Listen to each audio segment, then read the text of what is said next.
ఏం పేరన్నా మీ పేరు? నా పేరు ప్రేమ్ సాగర్ సార్. నేను మాది భద్రాద్రి కొత్తగూడెం నుంచి వచ్చిన సార్. ఇక్కడ అప్లికేషన్ ప్రజావాణిలో అప్లికేషన్ పెట్టడానికి వచ్చిన. అంతకుముందు కూడా అప్లికేషన్ పెట్టిన. నాకు ఫోన్స్ వచ్చినాయి, మెసేజ్ వచ్చినాయి. నాకు జీవన ఉపాధి హామీ ఏమైనా కల్పించాలని నేను ఒకటే కోరిన రేవంత్ రెడ్డి. నాకు గత ప్రభుత్వం ఏం చేయలేదు సార్. నాకు ఈ ప్రభుత్వం అయినా నాకు ఒక దారిని చూపిస్తాను ఒక ఆశతో వచ్చినాను. ప్రభుత్వం మీరు అప్లికేషన్ పెట్టారా, అడిగారా? అంత ప్రభుత్వం నుంచి అప్లికేషన్ పెట్టినానని ఎమ్మెల్యేలు ఉన్నారు, వాళ్ళు ఉన్నారు, ఏం పట్టించుకోలేదు సార్. ఇప్పుడైనా మన కాంగ్రెస్ ప్రభుత్వం మాలాంటి నిరుపేద కుటుంబానికి ఆదుకుంటుందని ఒక చిన్న రేవంత్ రెడ్డి సారు అన్నారు. మాకు ఇప్పుడైనా మా ఈ ప్రభుత్వం కాంగ్రెస్ పార్టీ ప్రభుత్వం మాకు ఏమైనా న్యాయం జరుగుతున్నాయి అనుకుంటున్నాం సార్. మేము సీఎం రేవంత్ రెడ్డికి సారు అపాయింట్మెంట్ మా సమస్యలు సార్ని చెప్పాలంటే సార్ లేరు. ఎన్నోసార్లు చాలాసార్లు వచ్చిన సార్ నాకు ఇప్పుడు దాకా కనపడలేదు. అంత ముందు ప్రజల్లో తిరిగారు చాలా సారు. ఇంతవరకు ప్రజల్లో కొన్ని మార్పులు కూడా తీసుకొచ్చారు. ఇంతకు ముందు ఏ ప్రభుత్వం చేయలేదు. ఈ ప్రభుత్వం కొద్దిగా ముందు తీసుకెళ్తుందని నాకు ఒక ఆశగా ఉంది. ఏంటి మేజర్గా మీ సమస్యలు ఏంటి అసలు? నాది డిగ్రీ కంప్లీట్ అయిపోయింది సార్. నేను డిగ్రీ కంప్లీట్ అయిపోయినా నేను ప్రైవేట్లో జాబ్ చేయాలంటే నాకు ప్రైవేట్లో ఒక్క జాబ్ కూడా ఇవ్వట్లేదు. నేను ఎన్నోసార్లు ట్రై చేసిన. ఇక్కడ హైదరాబాద్ నుంచి చాలాసార్లు ట్రై చేస్తే నేను బయట ప్రైవేట్ సెక్టర్లో నువ్వు ఏం చేయగలుగుతావు, నువ్వు ఎందుకు నీ జాబ్ ఎందుకు, నీకు పెన్షన్ వస్తుంది కదా, పెన్షన్తో ఉపాధి కల్పించుకోవచ్చు. నాకున్నది పెన్షన్తో ఉపాధి కాదు సార్. నేను జీవన ఉపాధి అంటే మా తల్లిదండ్రులని నేను పోషించాలి సార్. మా తల్లిదండ్రులు ఇప్పుడు వరకు నాకు 26 years నుంచి మా తల్లిదండ్రులు పోషిస్తున్నారు. మా తల్లిదండ్రులు వాళ్ళ చివరి ఒక కోరిక కోసం నేను ఒక జీవన ఉపాధి నాకు ఏదో ఒక జాబ్లో వెళ్ళిపోతే వాళ్ళకి అబ్బా చెట్ అయిందో నా కొడుకు పర్లేదు, వాళ్ళ అండా వాళ్ళని ఎంచుడానని అనుకుంటారు. సో ఇప్పుడు కాంగ్రెస్ ప్రభుత్వం వచ్చింది మరి ఖచ్చితంగా మీకు న్యాయం జరుగుతుంది అనుకుంటున్నారా? 100% న్యాయం జరుగుతుంది. కాంగ్రెస్ ప్రభుత్వం మా నాన్న నుంచి నేను కాంగ్రెస్ పార్టీ అంటే చాలా ఇష్టం. అంత ప్రభుత్వం నుంచి 10 ఏళ్ళ నుంచి తెలంగాణ టీఆర్ఎస్ ఏం చేయలేదు, రూపాయి కూడా మాకు ఏం మాలాంటి వాళ్ళని కూడా ఆదుకోలేదు. ఇప్పుడైనా మాకు ఆదుకుంటారని ఒక నమ్మకం రేవంత్ రెడ్డి సార్ని మేము గెలిపించినాం. ఎందుకంటే మాకు సమస్య ఏమైనా ప్రాబ్లమ్స్ వస్తే సార్ ఇట్లా అంటే ఆదుకుంటారు.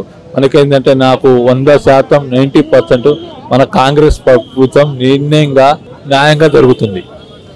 అదే నేను ఒక రిక్వెస్ట్ సార్ అపాయింట్మెంట్ ఒక్కసారి దొరికితే నాకు అదే సంతోషం. నేనంటే అలాంటి చాలా మంది ఉన్నారు, నేను కూడా చేసిన.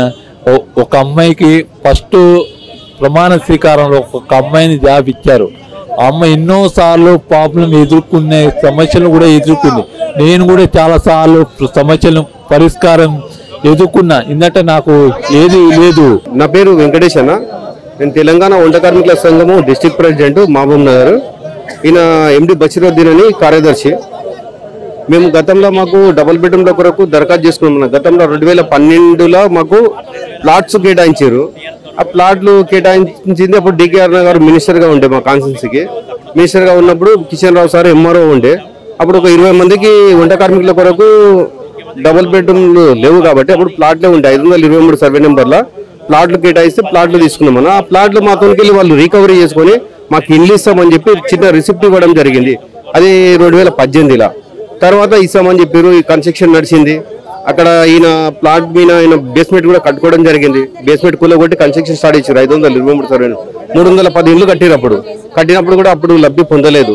నెక్స్ట్ టైం ఈరణపేట్ల కన్స్ట్రక్షన్ అయినాక మాకు ఇస్తామని చెప్పి ఇండస్ట్మెంట్ వేసారు మంత్రి గారు.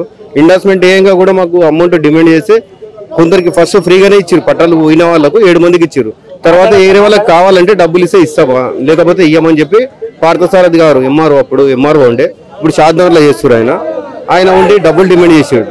డబ్బులు డిమాండ్ చేస్తే ఎంత ఇవ్వాలి సార్ అని చెప్తే అప్పుడు ఒక దానికి 1 లక్ష రూపాయలు ఇవ్వమని చెప్పి అడిగాడు. అట్లా ఒక 5 లక్షల రూపాయలు జమ చేసుకొని ఇయ్యంగా 5 మందికి ఇచ్చిండనా. ఇచ్చినందుకు మేము కూడా నమ్మినాం ఆయనని. నమ్మి మాకు ఇస్తాడేమో అని చెప్పి అన్నాక సార్ మళ్ళీ ఇంకా 2-3 ఉన్నారు సార్ మా వాళ్ళు, ఒక 10 మందికి వెళ్తారు, వాళ్ళకు కూడా ఇవ్వండి సార్ లేని వాళ్ళు ఉన్నారు. ఈ జమానాలో మేము ఈరోజు డ్రెస్ కూడా కొనలేని పరిస్థితి. ఈరోజు తినడానికే ఉండదు.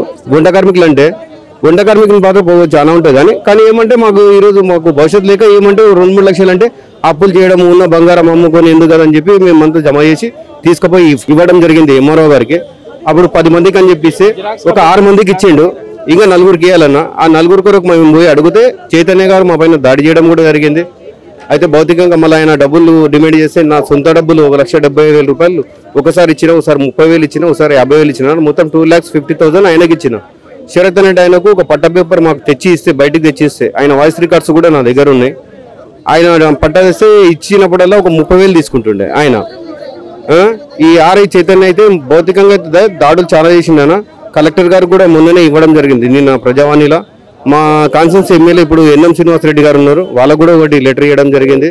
మాకు ఎంతమందికి లబ్ధి చేకూరింది అనేది వాళ్ళ పట్టా పేపర్లు కూడా సబ్మిట్ చేయడం జరిగిందన్న. మేము చేస్తే సానుకూలంగా స్పందించిండు.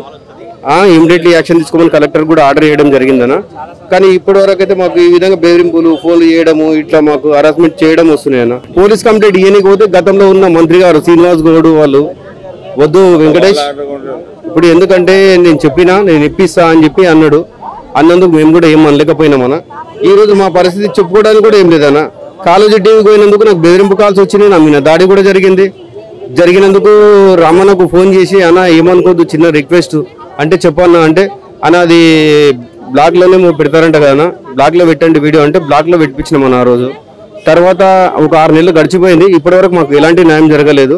అందుకొరికి మేము ప్రజా దర్బార్కు రావడం జరిగిందన్న. ఈరోజు ఇప్పుడు మరి కాంగ్రెస్ ప్రభుత్వం వచ్చింది కదా, మీకు న్యాయం జరిగే అవకాశం ఉందా? మాకు జరుగుతూనే వచ్చినామన్న. ఇంత దూరము మామనార్ నుంచి ఇంత దూరం రావడానికి కారణం ఏంటంటే ఒకప్పుడు కేసీఆర్ ప్రభుత్వం ఉన్నప్పుడు మేము ఉద్యమకారులమే, ఉద్యమంలో పనిచేసినాం. టీఆర్ఎస్ కేవీ కార్మిక విభాగంలో స్టేట్ వైస్ ప్రెసిడెంట్ అన్న నేను. ఈ గడి దాటడానికి అక్కడ గడి ఇక్కడ పార్కింగ్ కొరకు వచ్చి అపార్ట్మెంట్ ఫోన్ కాల్ చేస్తే కూడా లిఫ్ట్ చేయని రోజులు ఆ రోజు. ఈరోజు చూడడం జరుగుతుంది, లోపలికి పోయినాం మేము, సంతోషం అనిపిస్తుంది మాకు కూడా. ఈరోజు హ్యాపీ మాకైతే.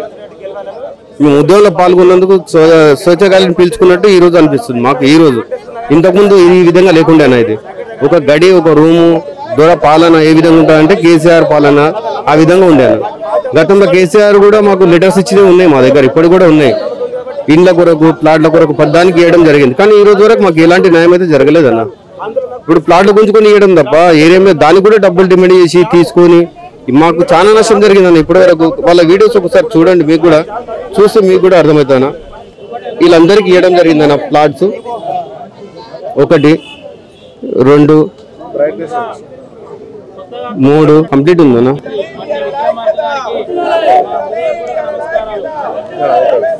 4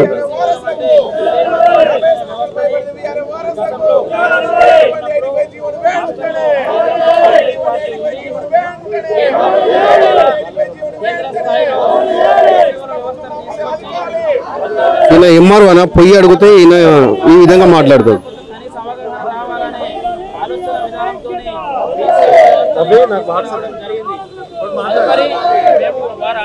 ఒక్కసారి ఈయన తీసుకున్నానా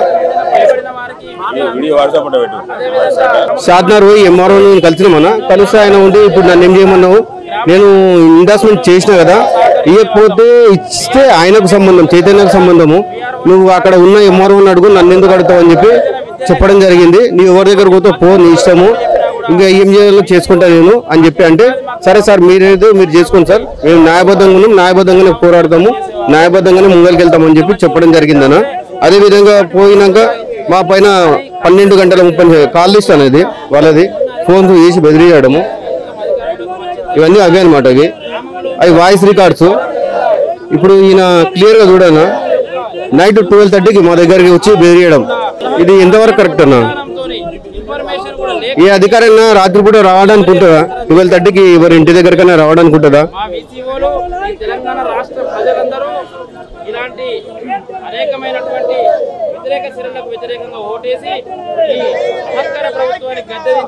ఈయన పైన చట్టరీత్యా చర్య తీసుకోవాలని కోరుకుంటాం మనం. ఎందుకంటే దీంట్లో 5 మంది అధికారులే ఉన్నారు.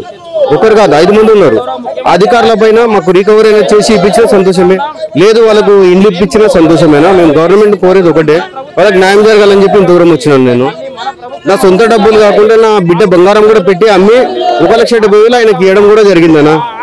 అట్లా 2 సార్లు ఇస్తే మళ్ళా మా పైన దాడికి వచ్చి బెదిరిస్తే నేనే ఆ టైంలో నైట్ టైము ఆయన ఫోన్ వస్తే కనిపిస్తుంది.